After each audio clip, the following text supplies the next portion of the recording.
case, so she has more on-the-ground granular details. They can both answer questions. They'll both make statements, and then we'll take the questions you have. Okay? So here we go.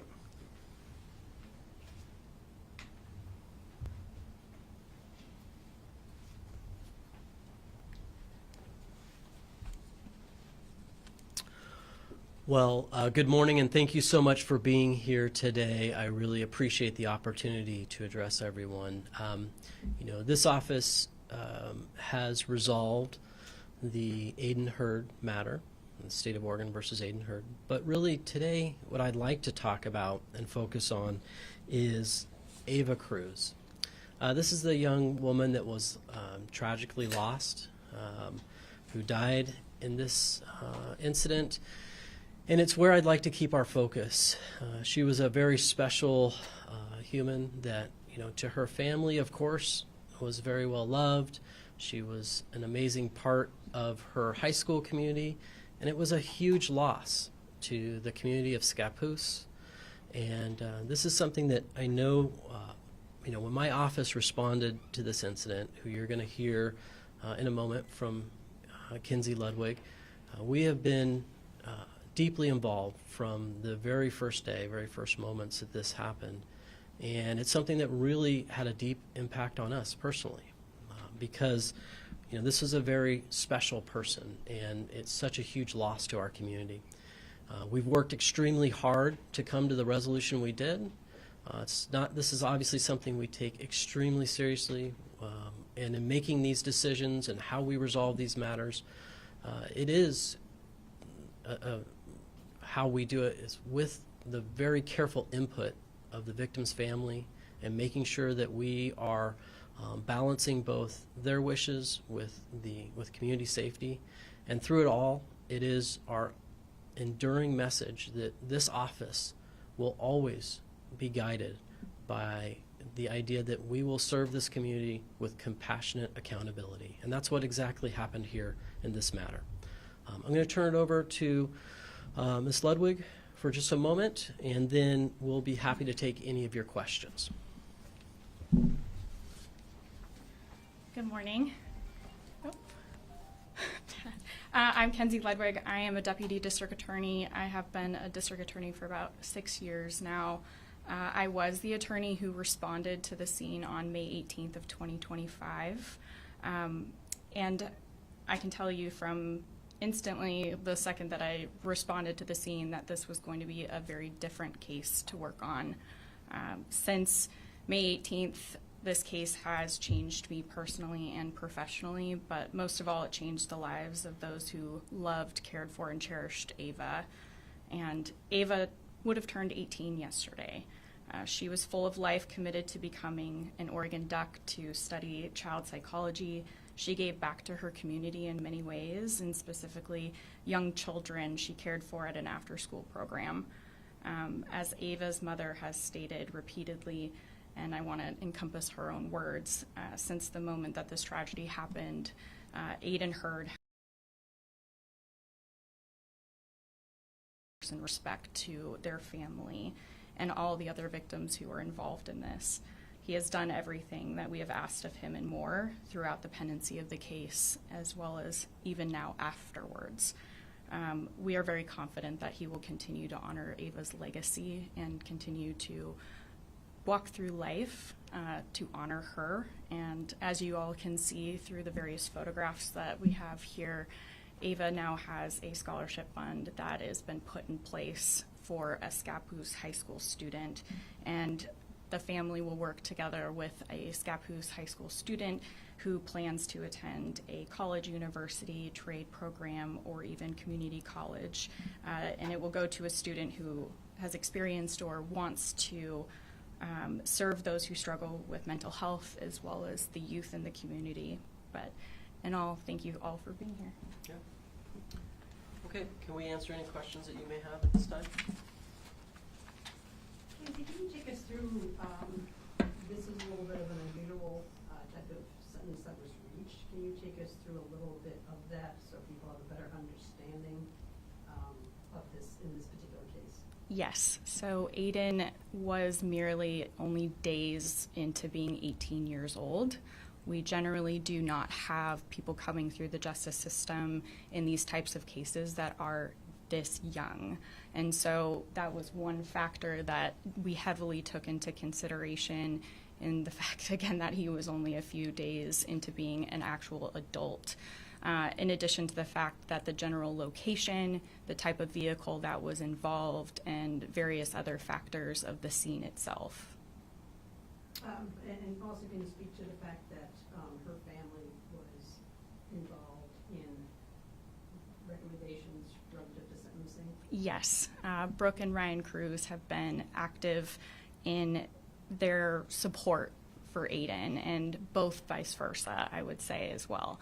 They have wanted some form of accountability, which Ayden has provided since the beginning, and he's expressed significant remorse. They were very active and vocal throughout the entire process in what they thought would be the best form of giving back to the community, as well as seeing justice in their eyes and also rehabilitating Ayden for the future.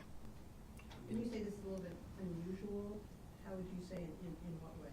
The type of vehicle specifically. This wasn't a typical crash case that we see, commonly when we get the phone call in the middle of the night. It's not a situation where a pedestrian was struck in a crosswalk or somebody ran a red light and hit another vehicle.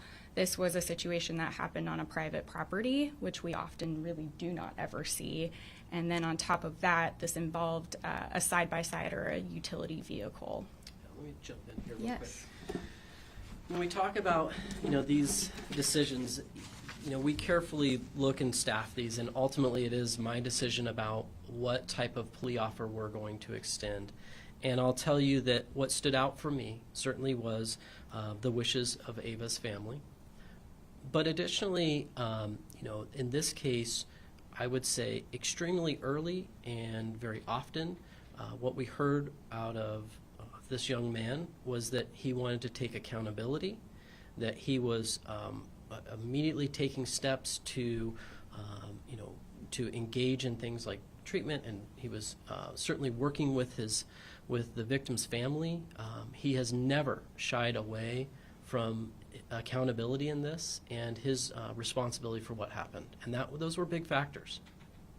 And this was his good friend, correct? My understanding is they were friends, and that they, I believe, went to high school together, and that he had recently come to the area, and that he was, I would say, making friends in that community, and this certainly was one of them.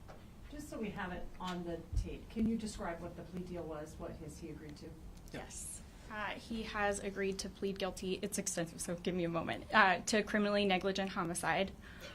So that is for Ava's death. He will do 60 months of formal probation. There are a number of other pretty strict factors that are laid out in the plea petition that are all part of public record. But I think the most important thing is that he is not permitted to have any consumption of any type of alcohol throughout the pendency of the probationary sentence. He's not permitted to drive, even on public and private land. And then in addition to that, he has been asked to give 400 hours of community service back to the community, and 200 hours of that will be promoting and contributing to his own community in honor of Ava.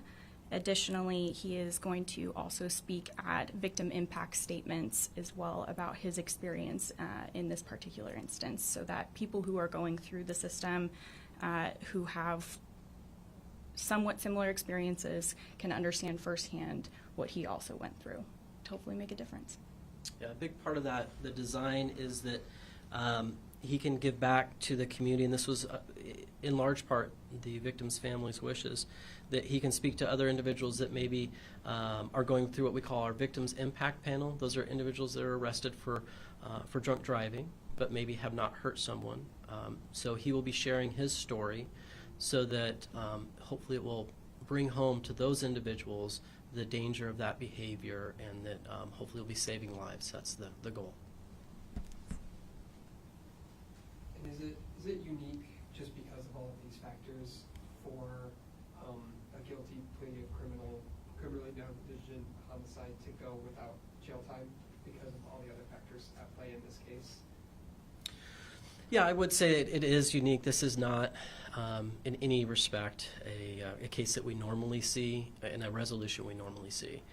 There were just a whole host of factors of which we've talked about today that led us to here, and a lot of that was driven by the wishes of the victim's family, but also by some of the other kind of factual components of this case. Can you clarify a little bit about the question? There was a question as to where the alcohol came from. It was consumed on a property. The school board member who then resigned. Can you just clarify sort of the responsibility like you have in a bar if they serve somebody who was really intoxicated? Well, I was ready for that question and waiting for it. I'll say this: there's the way that Oregon law is written, it doesn't match up very well when we talk about criminal law and how do we hold someone criminally liable for this type of behavior. And what it is, what we're kind of talking about here directly is that, a landowner or a homeowner that negligently allows young people to consume alcohol, and then you have such a horrific, tragic outcome. So the law doesn't really provide us with good avenues to go at that criminally. There are certainly some civil options out there, and I know that that's something that the family will consider and go forth on. I leave that completely to them.